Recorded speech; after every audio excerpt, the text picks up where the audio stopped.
ఈ మార్గశిర మాసం శ్రీ మహావిష్ణువుకు, ఆ మహాలక్ష్మీదేవికి ఎంతో ప్రీతిపాత్రమైందని తెలుసు.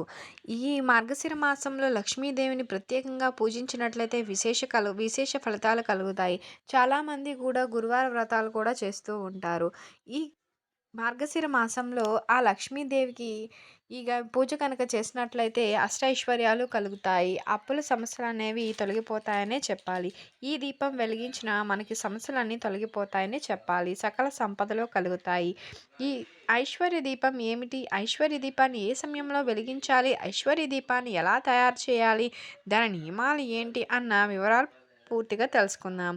ఐశ్వర్య దీపాన్ని ప్రతి శుక్రవారం సూర్యోదయానికి ముందు, సూర్యాస్తమయ సమయానికి తర్వాత వెలిగించిన వారికి ఐశ్వర్యాలు కలుగుతాయి. వృధా ఖర్చు తగ్గుతుంది. సంపద చేతిలో నిలుస్తుంది. వ్యాపారాలు గణనీయంగా లాభాలను పొందే అవకాశం ఉంటుంది.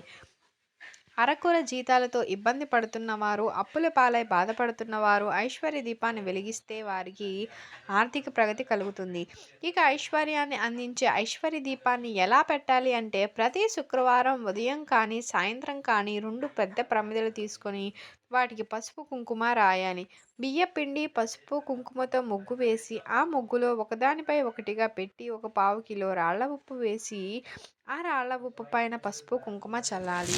దానిపై ఒక చిన్న ప్రమిద పెట్టి 2 ఒత్తులు ఒక్కటిగా వేసి దీపం వెలిగించాలి. దీన్ని ఐశ్వర్య దీపం అంటారు. ఇక ఐశ్వర్య దీపం పెట్టిన తర్వాత లక్ష్మీదేవికి నైవేద్యంగా పాలు, పళ్ళు, పటిక బెల్లం, కొబ్బరికాయ ఏదైనా పెట్టి లక్ష్మీదేవి, వెంకటేశ్వర స్వామి స్తోత్రాలను చదువుకోవాలి. కనకధార స్తోత్రం చదివితే చాలా మంచిది. శుక్రవారం దీపారాధన చేసిన తర్వాత శనివారం రోజు ఆ ప్రమిదలో ఉన్న ఉప్పు తీసేసి, ఆ ఉప్పును నీటిలో కలిపి ఎవ్వరూ తొక్కని చోట పోయాలి. ఇలా 11, 16, 21 లేక 41 శుక్రవారాలు చేసిన ఆర్థిక ఇబ్బందుల నుండి గట్టెక్కుతారని చెప్తారు.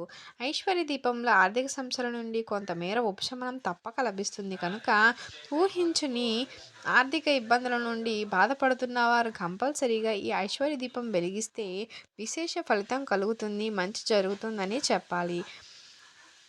మీకు గనక ఈ వీడియో నచ్చినట్లయితే లైక్ చేయండి, షేర్ చేయండి, సబ్స్క్రైబ్ చేసుకోవటం మర్చిపోకండి. మీరు గనక కొత్తగా వాచ్ చేస్తున్నట్లయితే ఛానల్ని. Thank you for watching. Thank you so much.